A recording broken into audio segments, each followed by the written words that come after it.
program from Paris University, France.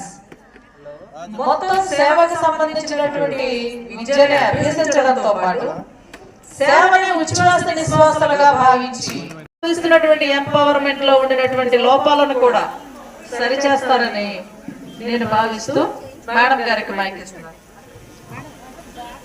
ఏదైనా పని మనల్ని మనం రక్షించుకోవాలి అంటే ముందు మనల్ని మనం గౌరవించుకోవాలి. So that is a small gesture from our side. మాకు ఇవాళ మీ వాల్యుబుల్ టైం స్పెండ్ చేసి మా ఉమెన్ ఎంప్లాయీస్కి ఎన్లైటన్మెంట్ చేసినందుకు కృతజ్ఞతాపూర్వకంగా నమస్కారాలు తెలియజేసుకుంటూ అమ్మా ఇవ్వండమ్మా ఫస్ట్ షాల్ కప్పండి.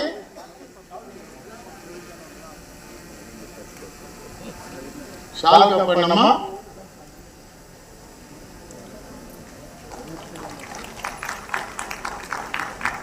మెమెంటో ఇవ్వండి.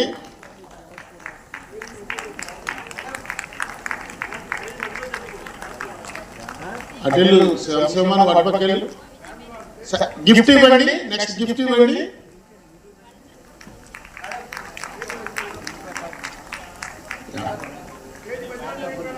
మేడం స్టేజ్ మధ్యకి రా. ఉంచండి. ల్యాప్టాప్ కావాలి. క్లాస్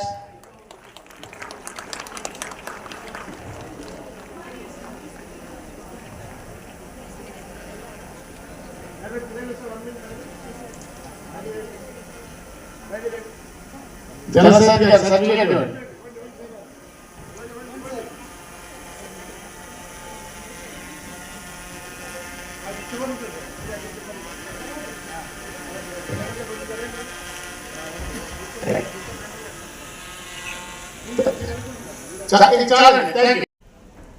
అర్థమైంది కదా. 3 రోజుల తర్వాత we are so anxious as a mother. చాలా సందర్భాల్లో చాలా మంది మహిళలు సార్ మహిళా దినోత్సవం పేరు మీద మమ్మల్ని రింగాట ఆడిస్తా ఉన్నారు, ఇది బాగలేదు సార్, ఇది మేము అందువల్ల దాంట్లో పార్టిసిపేట్ చేయలేకపోతున్నామని నా దగ్గర చెప్పినప్పుడు ఇది వాళ్ళు అవమానకరంగా భావిస్తున్నారు. కాబట్టి అసలు అంతర్జాతీయ మహిళా దినోత్సవ ఉద్దేశము లక్ష్యము ఈ సమాజానికి ఉద్యోగ వ్యవస్థకి తెలియజెప్పేలాగా మహిళా దినోత్సవాన్ని చూసేటువంటి దృష్టికోణం ఆ సమాజ దృక్పథంలో ఒక మార్పు తీసుకొచ్చేదానికి ప్రయత్నం చేయాలి.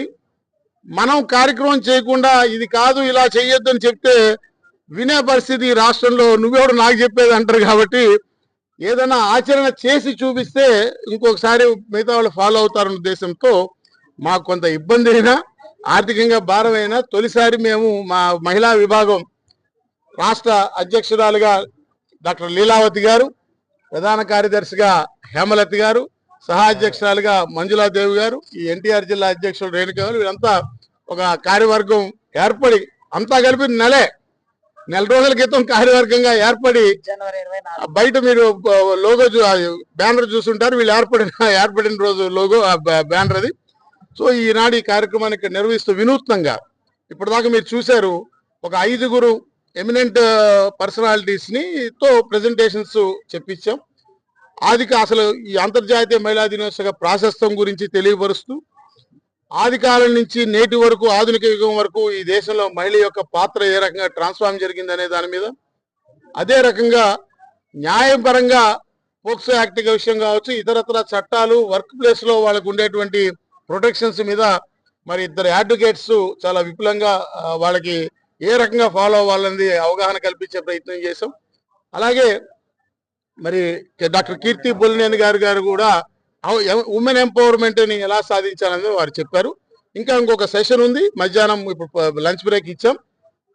డాక్టర్ గారు దీక్షి గారు మానసికంగా ఈ స్ట్రెస్ ఎలాగా, ఈ ఒత్తిడి ఉద్యోగంలో చేస్తూ ఇంటికి వచ్చి మళ్ళీ కుటుంబ పోషణ చూసేటువంటి ఆడవాళ్ళు ఈ వర్క్ బ్యాలెన్స్ ఎలా చేసుకోవాలి, ఒత్తిడిని ఎలా చేయించి వాళ్ళ మానసిక శారీరక ఆరోగ్యాన్ని కాపాడుకోవాలనే దాని మీద వారు కూడా ఒక పోస్ట్ లంచ్ సెషన్ లో ప్రెజెంటేషన్ ఇస్తారు.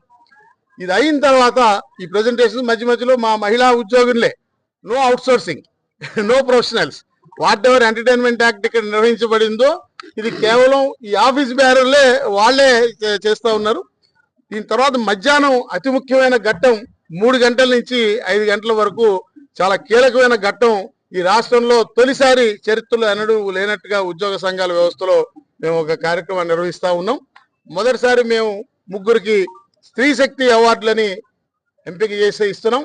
అలాగే ఒక లైఫ్ టైం అచీవ్మెంట్ అవార్డు అని ఇస్తా ఉన్నాం. ఆ పర్సనాలిటీస్ ఎవరు, ఏమిటి వాళ్ళు సాధించిన అచీవ్మెంట్, ఎందుకంటే ఇంటర్నేషనల్ ఉమెన్స్ డే థీమ్ లోనే మహిళలు సాధించిన విజయాలని ప్రచారం చేసి సెలబ్రేట్ చేసుకోవాలని కూడా దాంట్లో ఉన్నది ఆ రెజల్యూషన్. సో ఈ మహిళలు, ఈ నలుగురు ఎవరినైతే మేము ఎంపిక చేసామో వాళ్ళు సాధించిన విజయాలని తెలియపరుస్తూ వాళ్ళ విజయం ఈ ఉద్యోగులకి స్ఫూర్తిగా ఉండేలాగా వాళ్ళతో సందేశాలు ఇప్పించడం కూడా జరుగుతుంది. ఆల్ ఆఫ్ దెమ్, ఆ నలుగురు అవార్డు గ్రహీతలు మేము ఎంపిక చేసిన వాళ్ళు వాళ్ళు వచ్చున్నారు. అది ఇప్పుడు నేను అనౌన్స్ చేయటం లేదు, బికాజ్ అది అవార్డు అనౌన్స్మెంట్ కాబట్టి 3 గంటలకి నేనే దాన్ని ప్రకటన చేయడం జరుగుతుంది.